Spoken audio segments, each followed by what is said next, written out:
Kisah kembali berlanjut. Zhuang ingin meminta maaf karena kejadian waktu di Myanmar dan berterima kasih selalu menjaganya. Mia memberikan syarat jika ingin dimaafkan, Zhuang harus bernyanyi. Langsung dia mulai bernyanyi dan ternyata Zhuang bisa bernyanyi. Ini buktinya.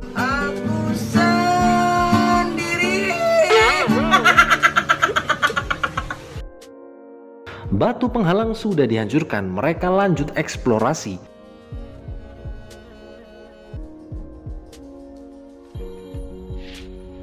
Zhuang terlihat loyo, apakah gara-gara sewengi wis kerja?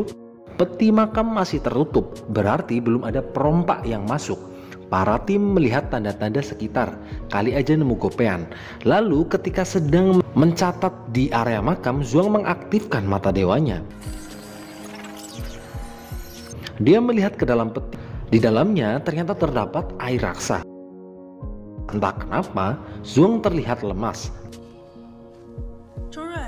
Akhirnya Mia mengajaknya ke atas dan Prof Meng menemukan buku catatan milik Zhuang. Mia bilang ternyata Zhuang kurang olahraga sehingga tubuhnya tidak bisa beradaptasi dengan lingkungan yang oksigennya tipis. Maka dari itu, teruntuk bosku selagi diberi kesehatan, jangan lupa untuk subscribe. Zhuang mencari buku diarinya ketika dia siuman. Di dalam makam, Prof Meng kepo. Dia melihat gambar Zhuang yang detil menggambar seisi detail peti. Tim dan Prof Meng terlihat bingung bagaimana Zhuang bisa tahu. Lalu Zhuang mengingatkan Prof Meng untuk berhati-hati membuka makam karena di dalamnya terdapat air raksa.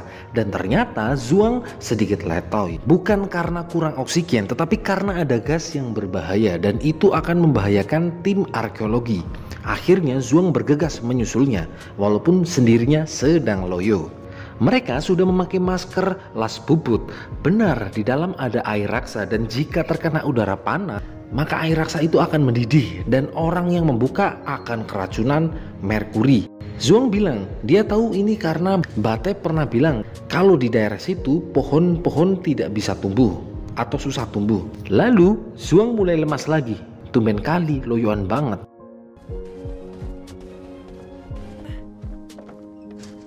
Ternyata si Toing sudah siap siaga di sana dengan snipernya. Zhuang merintih kesakitan, dia tidak bisa melihat dan mendengar. Lalu dokter menyuntikkan vaksin Sinovac. Akhirnya Zhuang sedikit tenang dan dokter menyarankan untuk ke rumah sakit besar dengan peralatan yang lebih canggih dan lebih lengkap. Mia berangkat untuk mengambil obat ke rumah sakit yang lebih besar. Bate akan mengantarnya, tetapi Mia menolak. Lalu dia melihat dari kejauhan ada orang yang mencurigakan. Itu bukannya Toing. Ternyata Toing menargetkan Mia untuk dieksekusi. Benar, ada mobil yang mengikuti Mia pergi. Bate yang curiga langsung menyusulnya. Kemudian dia bertemu dengan Toing. Toing cuma bertanya di mana arah peternakan. Bate sebenarnya di sini sudah sedikit curiga. Namun ternyata tidak ada bukti yang cukup kuat. Dan benar Mia dihujani peluru.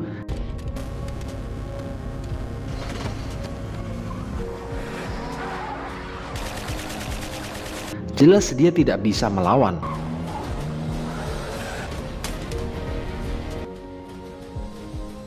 Beruntung sekali Bate menolongnya.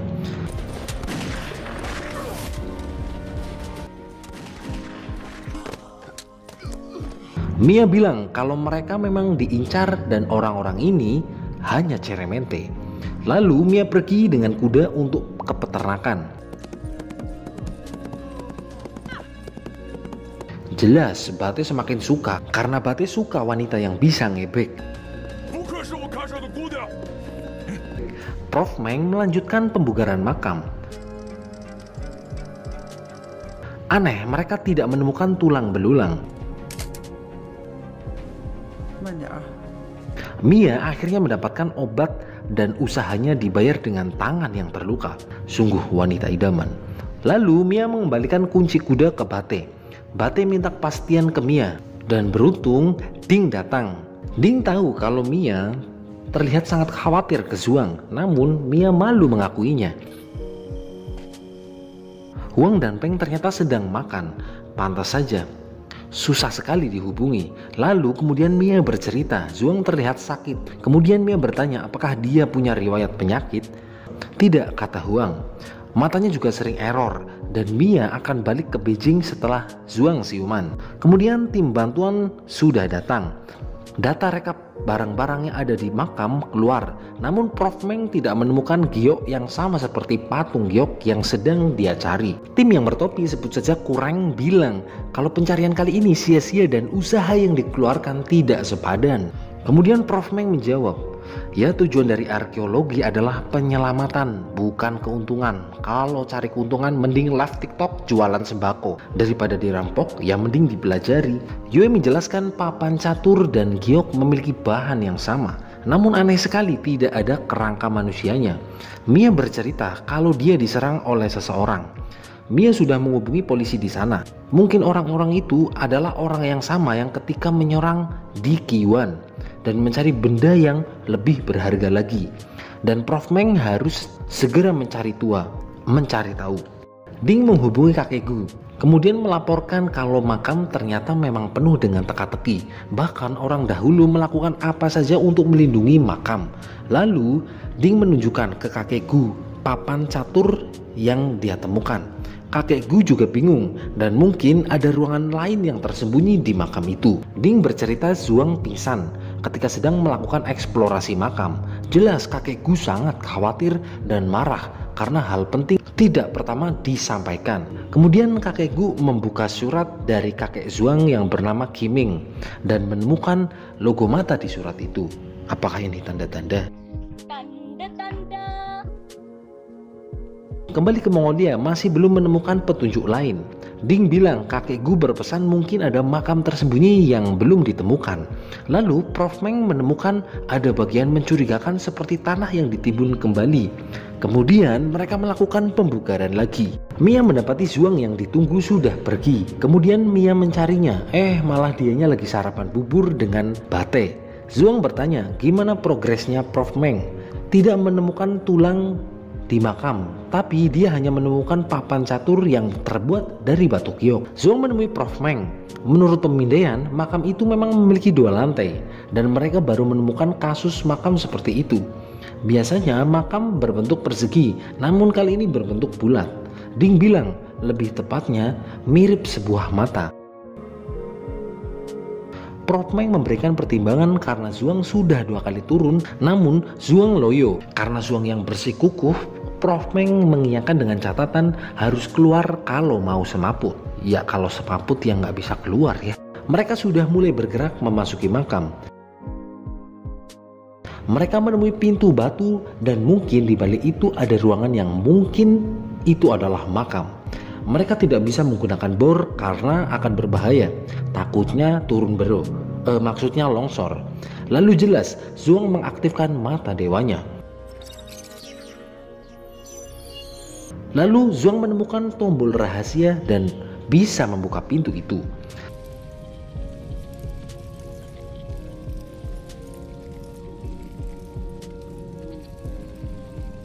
Di dalam pintu ada sebuah papan catur yang bertuliskan hitam putih ada jalannya, yang mungkin mereka harus menyelesaikan permainannya. Zhuang menduga papan catur yang sebelumnya ditemukan di lantai atas mungkin solusinya. Lalu Zhuang memasangnya.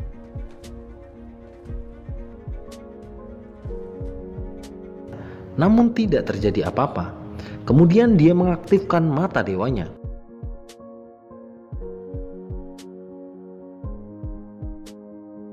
Dan mereka memang harus menyelesaikan permainannya. Zhuang menemui kalau kalimat yang di sampingnya itu adalah petunjuk permainannya. Lalu Ding dan Zhuang mencoba menyelesaikannya. Zhuang sedikit kelayangan, namun dia tetap berusaha. Setelah habis rokok sebungkus, terbukalah pintu itu.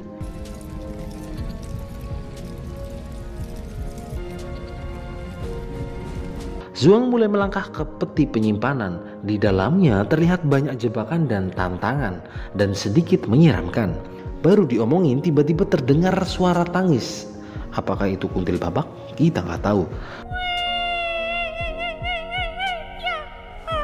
Sosok itu berjoget-joget kayak abis makan niwo. Seret. Don't come back to me. Mungkin sosok itu ingin menunjukkan sesuatu.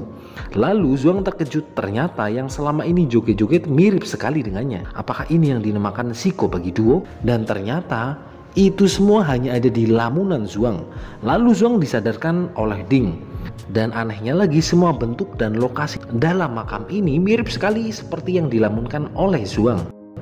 Apa itu yang dinamakan kesambet?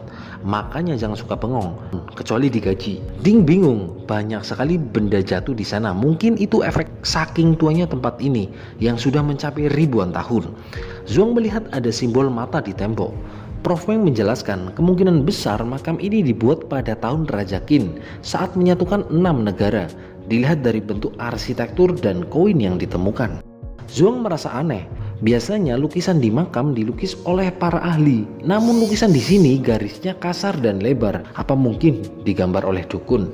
Dan biasanya juga menggambarkan cerita, namun di sini hanya menggambarkan mata saja. Lalu mereka naik ke atas. Mereka mulai membuka peti itu dan menemukan berkas-berkas kasus korupsi yang sudah lama hilang ditelan bumi. Bukan dong, mereka tidak menemukan tulang belulang, namun hanya benda-benda antik. Akhirnya mereka keluar. Huang dan Peng menghubungi Zhuang. Mereka berdua akan menyusul Zhuang ke Mongolia. Lalu Huang memberikan nyanyian kepada Zhuang.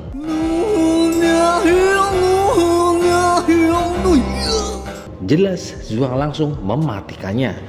Zhuang kembali lagi ke dalam makam dan menemui sosok yang tadi berjoget-joget. Apakah dia si buta dari gua hantu atau dukun kepala martil? Zhuang menebak apakah dia Feng Quan yang 2000 tahun lalu juga mendapatkan kekuatan mata dewa. Dukun itu kaget kalau Zhuang juga tahu tentang mata dewa. Dan mata itu bisa membuat seseorang mendapatkan kejayaan, kekuasaan, kenyamanan, kesempurnaan, cinta.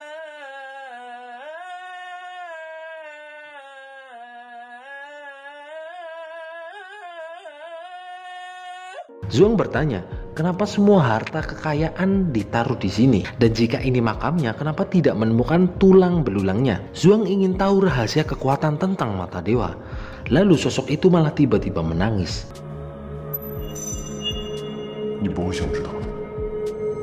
Dan itu membuat Zhuang kaget terbangun. Dan ternyata itu semua adalah mimpi Zhuang. Zhuang ingin keluar mengambil dokumen tentang makam, namun Mia tidak membolehkannya dan dia menelpon Profesor Meng untuk kemudian Profesor Meng mengambilkan dokumen-dokumen yang ingin Zhuang lihat. Namun tiba-tiba Prof Meng melihat flash kamera dan pintu penyimpanan dokumen sudah terbuka.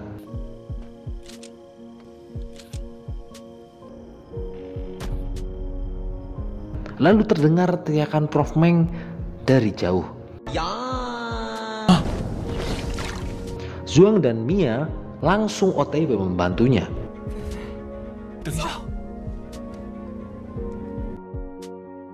Esok pagi Zhuang menemukan pecahan kaca. Zhuang yakin itu bukan kecelakaan. Pecahan kaca yang dia temukan adalah lampu yang mungkin untuk memukul Prof Meng. Dan Prof Meng sadar, lalu bercerita ketika akan mengambil dokumen, kepalanya diketok lalu pingsan. Namun dokumen di sana tidak ada yang hilang. Prof Meng melihat ada kilatan cahaya putih. Zhuang menganalisa, peternakan jelas jauh jaraknya. Kendaraan juga sulit mencapai tempat itu. Mungkin bukan orang dari luar. Mungkin kilatan itu dari foto dan ada mata-mata di antara mereka. Dan mungkin sekali orang yang sama yang menyerang Mia. Dan sekarang dokumen sudah bocor. Zhuang akan cross-check dari pecahan kaca dan menemukan lampu kameranya siapa yang pecah. Mia akan mengecek gudang peralatan. Kurang bertanya, ini kurang banget sih mukanya, tentang kejadian tadi malam. Namun Zhuang bilang Prof Meng hanya menabrak tenda karena waktu jalan terlalu gaspol. Prof Meng melanjutkan pemeriksaan dan Kureng terlihat mencurigakan. Di tempat lain Kureng sedang melaporkan ke seseorang kalau dia mulai dicurigai. Orang itu ternyata adalah Toing. Oh alah Toing bocah kok nakal pisan. Toing bilang kalau dia sudah mendapatkan apa yang dia inginkan dan Kureng sudah dibayar. Wow, mata duitan. Ya sama sih kayak saya. Dan masalah yang akan Kureng hadapi Toing tidak peduli. Syukurin. Kin mendapatkan laporan kalau ekspedisi kali ini tidak menemukan tulang dan tidak ada giok. Kin menyuruh untuk situasional saja, tetapi jangan nakalin Zhuang. Lalu Toing mengambil senapan angin dan berburu belekok. Zhuang mulai mencari tahu tentang pecahan kaca yang dia temukan. Kureng tahu. Zhuang masuk ke ruangannya. Kemudian Zhuang mengaktifkan mata dewanya untuk mencari petunjuk di sana.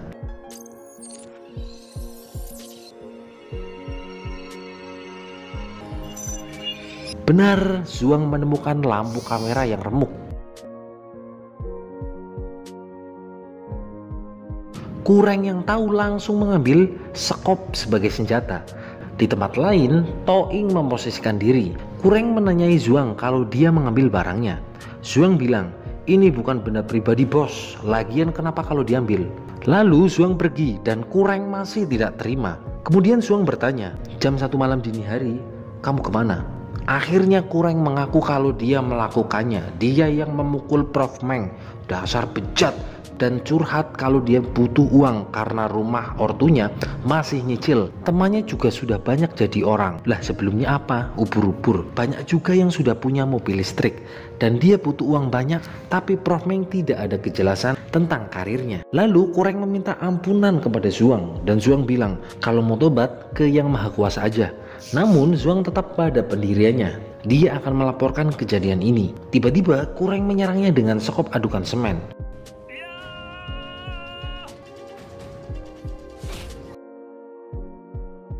Zhuang bisa menahannya dan tiba-tiba Kureng tertembak. Lah kok masih selamat ya? Mia di sana untuk memberikan pilihan kepada Kureng, dihukum atau memberikan penjelasan sejelas-jelasnya. Namun Kureng diam saja. Kemudian Prof Meng datang. Dia bilang kalau dia sedang menulis buku tentang arkeologi pemakaman kuno dan Kureng akan menjadi penulis kedua.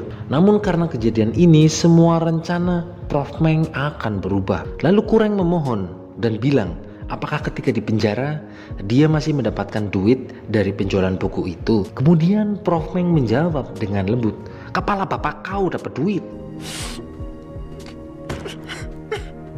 Yuno melapor kasus transaksi yang terjadi kemarin. Masih ada transaksi lainnya di pinggiran kota dan dia menemukan petunjuk lainnya. Prof Meng merasa gagal karena Kureng sekarang di penjara. Prof Meng menjelaskan kalau makam pertama berisi tembikar yang artinya dulu sebenarnya dia adalah orang kaya, bangsawan dinasti Qin. Namun anehnya tidak ada identitasnya. Apakah mungkin orang ini adalah dari golongan mitos? Dan Mia sekarang pulang ke Beijing untuk melanjutkan kasusnya. Mia mulai bersiap pergi dan Bate ingin pelukan perpisahan, namun malah Ding yang ingin memeluknya.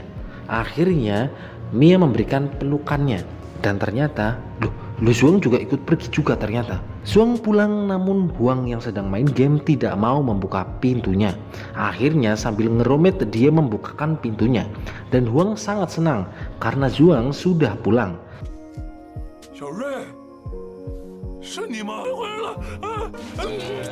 Huang tahu cerita bahaya yang dia lalui ketika ada di Mongolia. Kemudian Zhuang memberikan jimat agar Zhuang selalu terlindungi.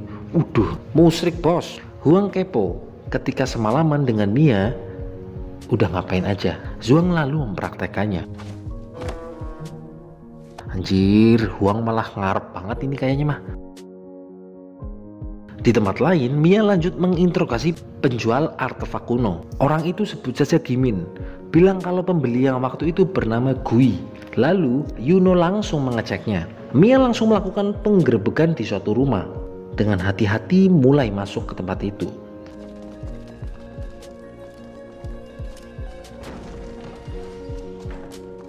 Dan ternyata Mia mendapati seseorang yang sudah menjadi batang atau sudah mati.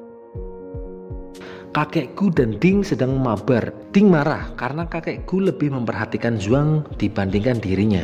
Kemudian kakekku yang tahu ketika Zhuang di Mongolia terjadi apa-apa, dia langsung pergi ke rumahnya. Mia masih belum menemukan teka-teki patung bermata satu.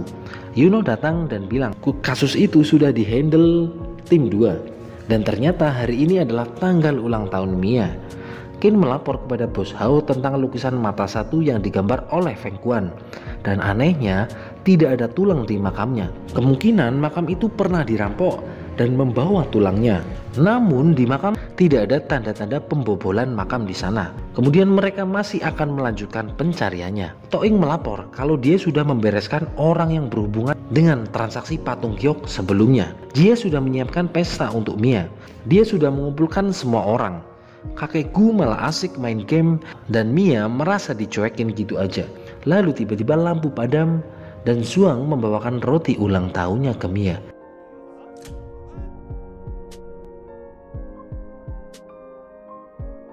Ih, so sweet, dan menyanyikan lagu selamat ulang tahun dan pasti versi Cina kayak gini.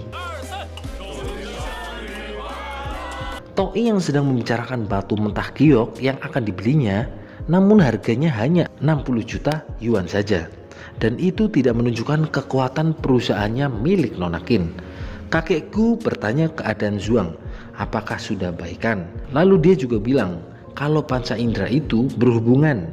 Perasa peraba melihat, mendengar, mencium. Lalu Zhuang bercerita kalau di Myanmar dia mengalami kebutaan, namun akhirnya sembuh. Kemudian kakek Gu akan mencarikan dukun.